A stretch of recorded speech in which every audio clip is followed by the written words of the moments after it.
உலகெங்கிலும் வாழும் என் தமிழ் சொந்தங்களே, உங்கள் அனைவருக்கும் இறையன்பு கொண்ட வணக்கம்.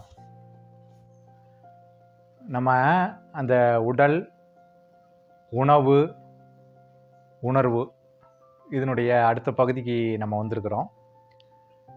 இந்த உடம்புக்கு என்ன தேவை அப்படின்னு பார்த்தீங்க அப்படின்னாக்க, பஞ்சபூத தத்துவத்தினுடைய அடிப்படையில் முதலாவதாக காற்று தேவை. அதை பின்னாடி நாம் பேசுவோம், உடல் உறுப்புகள் வரும்போது அதை பேசுவோம்.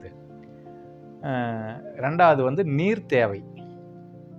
முதல்ல காற்று, ரெண்டாவது நீர், அடுத்தது பார்த்தீங்கன்னாக்க உணவு, அடுத்தது உறக்கம். இதெல்லாம் ஒரு மனிதனுக்கு தேவை. இதெல்லாம் சராசரியாக கிடைச்சிச்சு அப்படின்னாக்க உங்களுக்கு இந்த உடல் ஆரோக்கியமாக அமைந்து விடும்.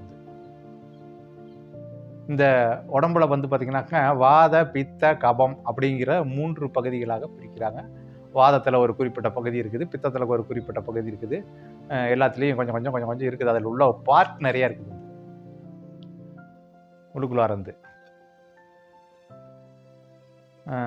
அப்படி பார்க்குறப்ப பார்த்தீங்கன்னாக்க நம்ம ரெண்டாவது நீர் எடுத்துக்குவோம். பஞ்சபூத தத்துவத்தினுடைய அடிப்படையில் இந்த உடல் 70% நீரால் இயங்குகிறது. உள்ளுக்குள்ளே இருக்கிற அது இரத்தமாக இருக்கலாம், அதாவது வெள்ளை அணுக்களாக இருக்கலாம், எதுவாக வேண்டுமானால் இருக்கலாம். இந்த 70% நீர் குறிப்பிட்ட அளவு அசுத்தம் அடையும் போது பார்த்தீங்க அப்படின்னாக்க உங்களுக்கு அதை சுத்தப்படுத்த வேண்டிய ஒரு கடமை நமக்கு இருக்குது. நம்முடைய உடம்பு தானே, நம்ம தானே சுத்தப்படுத்திக்கணும். வீடு வாசலில் சுத்தப்படுத்துறோம்னா, டெய்லி இப்போ இருக்கிறோம்ல, அந்த மாதிரி உடம்பை சுத்தப்படுத்திகிட்டே இருக்கணும். டெய்லி உப்பு சாப்பிட்றோம், உப்பு ஏறத்தான் செய்யும். டெய்லி சக்கரை சாப்பிட்றோம், சக்கரை உள்ளே ஏறத்தான் செய்யும். இதெல்லாம் ஏற ஏற என்ன பண்ணணும்? தினமும் சாப்பிடக்கூடிய கழிவுகளை தினமும் வெளியேற்ற வேண்டும். இந்த தினமும் சாப்பிடக்கூடிய கழிவுகளை தினமும் வெளியேற்றுவதற்கான முறைதான் நீர் சிகிச்சை. அந்த தண்ணீர் குடியுங்கள், நோய் தீரும் அப்படின்னு சொல்லிட்டு ஒரு குறுஞ்செய்தி வீடியோ ஒன்று போட்டிருந்தோம்.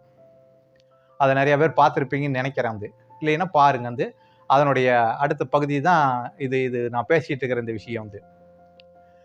தண்ணீர் குடியுங்கள், நோய் தீரும். எந்த மாதிரியான நோயாக இருந்தாலும் தண்ணீர் தீர்த்து வைக்கும். இது முள்ளால் எடுக்கும் முறை, முள்ளால் எடுக்குங்கின்ற ஒரு முறை. எது அசுத்தமாக இருக்குதோ அதை அதனுடைய ஒரு பகுதியை கொண்டே சுத்தப்படுத்துவது. இது ரொம்ப எளிமையான முறை. அதனால் பார்த்தீங்க அப்படின்னாக்குங்க, இந்த உடலுடைய ஆரோக்கியத்திற்கு நீர் தேவை. இந்த நீர் ஒருத்தர் 3 லிட்டர் குடிக்கலாங்கிறாங்க, ஒருத்தர் 5 லிட்டர் குடிக்கலாங்கிறாங்க. எவ்வளவு வேணுனாலும் குடிங்க, தப்பு இல்லை. நாங்கள் கொடுக்கக்கூடிய இந்த தண்ணீரை பார்த்தீங்கன்னாக்குங்க, நீங்களே உங்கள் வீட்டில் தயார் பண்ணி நாங்கள் சொல்லக்கூடிய அந்த அளவில் நோய்க்கு தக்கவாறு குடிங்க. இதை நோய்க்கு தக்கவாறு தான் உங்களுக்கு ப்ரிப்பேர் பண்ணி தருவோம், தயாரித்து தருவோம். அதனால் பார்த்தீங்கன்னாக்குங்க, இந்த தயாரிப்பு முறைகளிலும் சில மாறுபாடுகள் இருக்கும். வேறு நோய்களுக்கு வேறு முறையில் நம்ம இதை தயார் பண்ணி நம்ம கொடுப்போம். எனவே நீங்கள் இந்த தண்ணீர் சிகிச்சை முறையை பயன்படுத்தி கொள்ளுங்கள். நீர் சிகிச்சை முறை, இன்னும் நிலவு சிகிச்சைகள் இருக்குது. நீங்கள் கிரிவலமெல்லாம் போகிறீங்கல்ல, இந்த கிரிவலமெல்லாம் போகிறப்ப யாருக்கிட்டையும் பேசாமல், ஆண்களாக இருந்தால் மேலாடைகளை கழட்டி விட்டு வெறும் உடம்போடு கிரிவலம் வாருங்கள். இல்லை கிரிவலமாக நான் போகலப்பா, மொட்டை மாடியில் போய் படுத்துக்குங்க. 1 மணி நேரம் 2 மணி நேரம் நிலா வெளிச்சத்தில் படுத்துக்குங்க. இதில் ஒரு 13 ஸ்டெப்பு இருக்குது. இந்த நிலவு சிகிச்சையில் ஏன் 16 ஸ்டெப் இருக்குது நிலவு சிகிச்சையில். இந்த நிலவு சிகிச்சையினால் சில நமக்கு தேவையான விஷயங்கள் கிடைக்கிது. இதெல்லாம் அனுபவிச்சு தான் உங்களுக்கு சொல்கிறோம். இந்த நிலவு சிகிச்சையினால் என்ன பயன், நீர் சிகிச்சையினால் என்ன பயன், மண் சிகிச்சையினால் என்ன பயன், சேற்று மண் சிகிச்சையினால் என்ன பயன், இந்த மாதிரி நிறையா விஷயங்கள் இருக்கிறது. முதல்ல நீங்கள் என்ன பண்ணணும்னு கேட்டிங்கன்னாக்குங்க, ஒரு மருத்துவரை அணுகுங்கள். உங்கள் அருகாமையில் இருக்கக்கூடிய மருத்துவரை அணுகுங்கள். தயவு செய்து சித்த மருத்துவத்தை நீங்களாகவே ஒரு கடையில் போய் மருந்து வாங்கி தின்பது வேண்டாம், உண்பது வேண்டாம். இதில் உணவு முறைகள் நிறையா இருக்குதுங்க. ஒரு குறைபாட்டுக்குமான உணவு முறைகள் இருக்குது.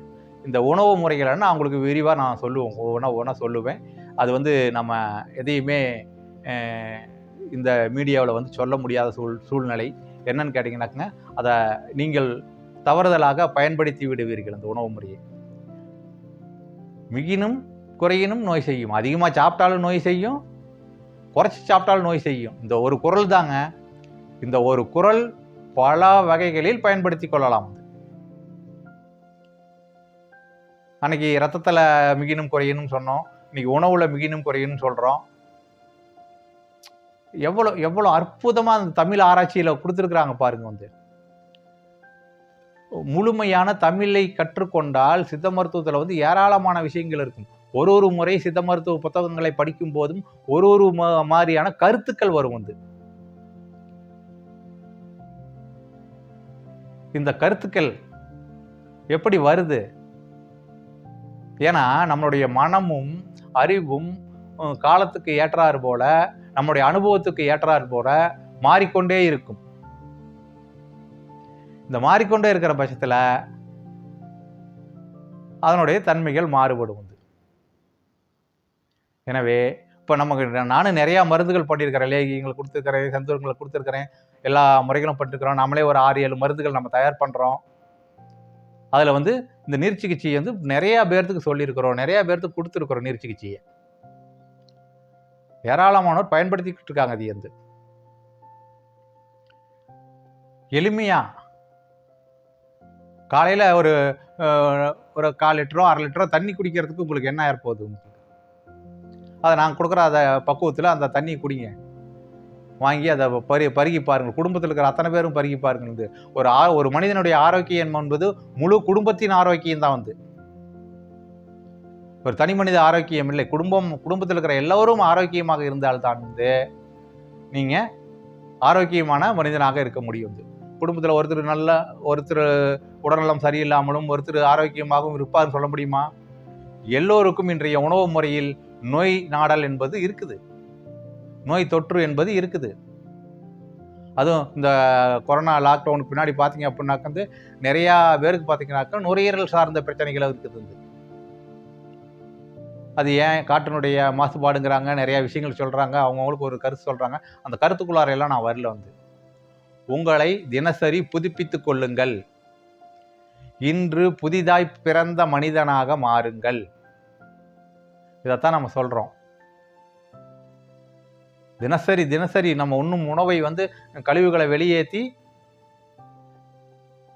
அடுத்த நிலைக்கு நம்ம கொண்டு போயிடணும் உடம்ப. மாசத்துல ஒரு நாள் டீடாக் பண்ணா போதும், வருஷத்துல 3 நாள் பண்ணா போதும் அப்படிங்கிறதெல்லாம் கிடையாது.